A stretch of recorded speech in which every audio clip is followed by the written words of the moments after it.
Okay, so here's the deal. Picking your editor is like picking your camera. You gotta get the right tool for the right job. Doesn't mean that every camera is the perfect camera, doesn't mean every editor is what's best for you. But as you guys know, I have recently been switching into Davinci Resolve and I really love it. Coming from Final Cut, it is fantastic. But today we are talking about the top 3 things that I miss from Final Cut Pro. Let's get right on into it.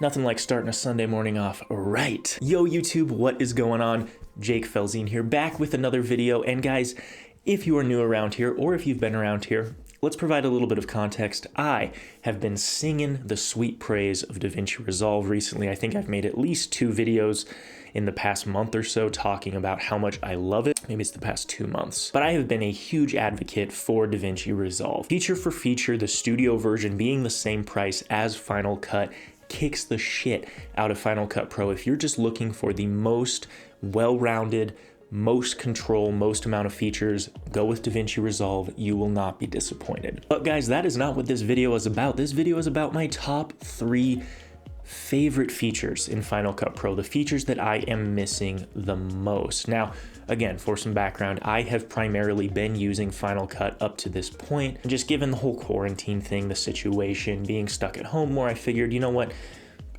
let's do something different. Let's kind of try to make this as, make it more interesting. Let's learn something. Let's try to take advantage of it.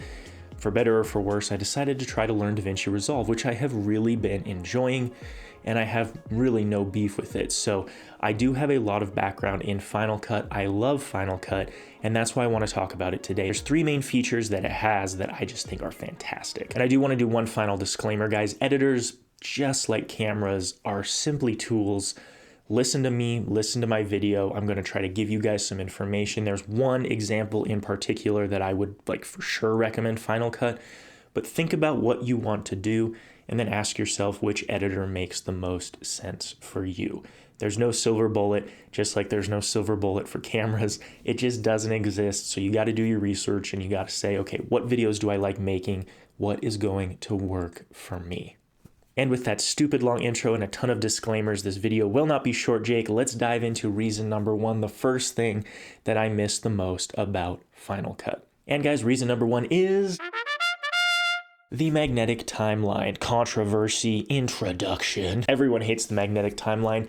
I love it. I think it's a fantastic implementation, and here's my argument for it. As video makers, as filmmakers, no matter what type of videos you're making, you are in essence weaving a story, right? A linear movement through time that's telling a story. And the reason I love Final Cut's implementation of the magnetic timeline so much is it feels, in my opinion, to be the best visual representation of crafting together a story. There's this one linear movement through time from the beginning, time 0, to the end of your film, video, short film, music video, whatever, that is going to progress and weave a story. Now, what I love so much about the magnetic timeline is it really shows this concept in a very intuitive way.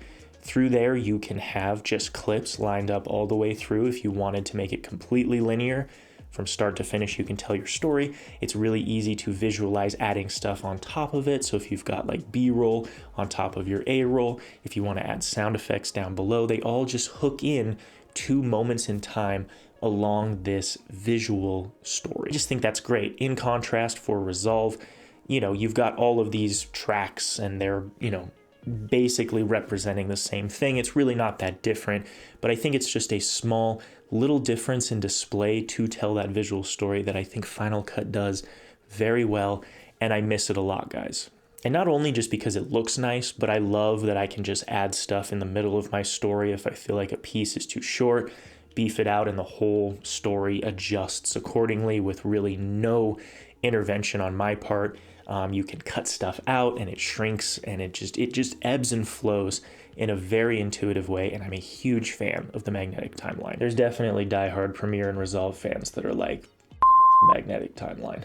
I think it's fantastic. All right, guys, and that leads us into reason number 2. This is probably, let's see, I don't know if these reasons are in any specific order, but personally, this is probably the number 1 thing that I miss switching over to Resolve, and that is the implementation of how Final Cut does speed ramping. Again, if you're new around here, maybe you don't know, I love making B-roll videos. I really have just been nerding out watching Daniel Schiffer, Peter Lindgren. You know, their videos are some of my favorite to consume. Like, I could just not sing their praises high enough. I think their videos are just plain fun. Of course, I take my own stab myself. I try to make these because they're fun to make. I just love doing them.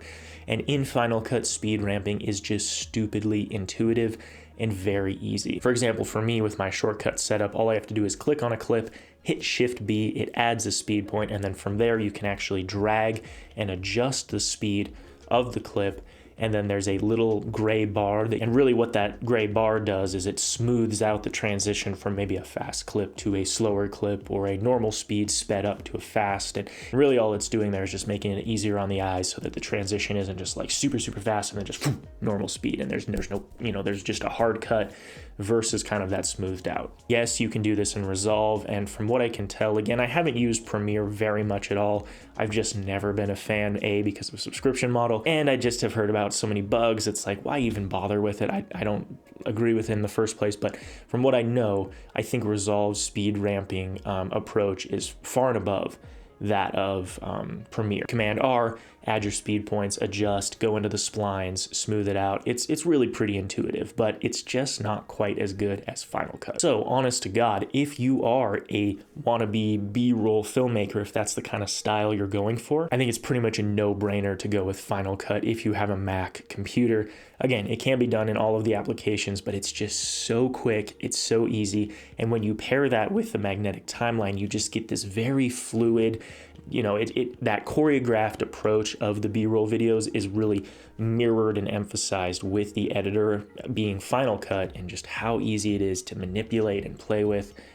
Guys, it's just my #1 recommend if you want to do B-roll type videos. Okay guys, and let's talk about reason number 3, which is overall ease of use and playback. Now, I'm going to be a little bit more specific here because all of you are just jumping at your keyboards right now saying, Jake, Resolve is really optimized, it works great, and you're 100% correct. I hear you. But here's the thing, guys. In Final Cut Pro, there is almost no tweaking that you need to do to get a good, smooth playback. Everything gets rendered, everything is optimized, everything in Final Cut just runs very smoothly, and I can't sing enough praise to it. If you are able to live with the large bloatware pre-rendered file, the library file that comes with Final Cut, which if you're editing off of, you know, a several terabyte SSD, that's not really a big deal for you. But if you can't live with that, Resolve is the way to go. But if you can, then in that case, you don't even have to think about optimized media. Final Cut just takes care of all of it in the background. You drop your clip in. Maybe it's kind of stuttery at first, but once it renders out, you're going to get completely crystal clear, smooth playback.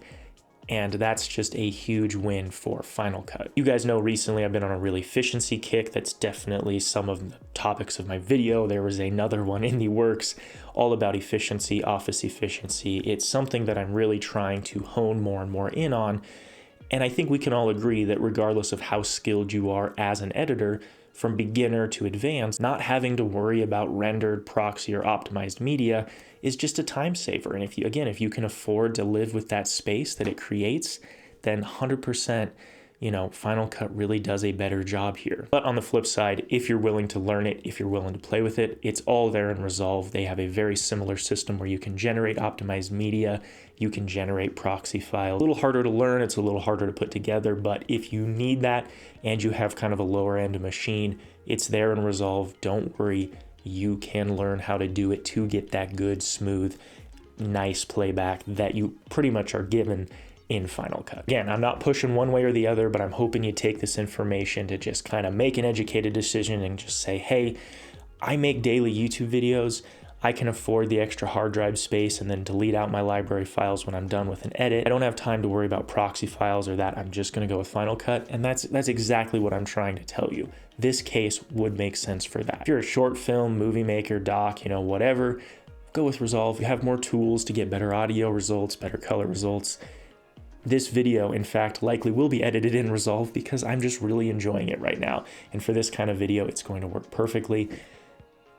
So just choose what works for you. But if you've been using Final Cut and you're on the fence and you've heard these 3 reasons, maybe this kind of makes you go, okay, everyone's been hyping Resolve, but these 3 reasons that Jake just mentioned are definitely things that I care about, and I'm going to keep using Final Cut. Just here to try to give you guys some information. That's all. That's all. I've been putting in the work, learning Resolve, and it's great. But I do miss Final Cut. It's the old Bay versus the new Bay, right? You know, things are good. You know, we're the honeymoon phase. Resolve is great, but you know, there's some things I miss about Final Cut. But anyway, guys, let's make this video short. Hope you guys enjoyed this one. Have a great rest of your day. Stay safe, stay healthy. If you're new around here, consider subscribing. We do a lot of these type of videos, as well as creative ways to make kind of interesting, fun videos with your camera on YouTube. That's what this is all about. So anyway, don't forget, as always, that creativity comes from constraint, and I will see you guys in the next one. Peace.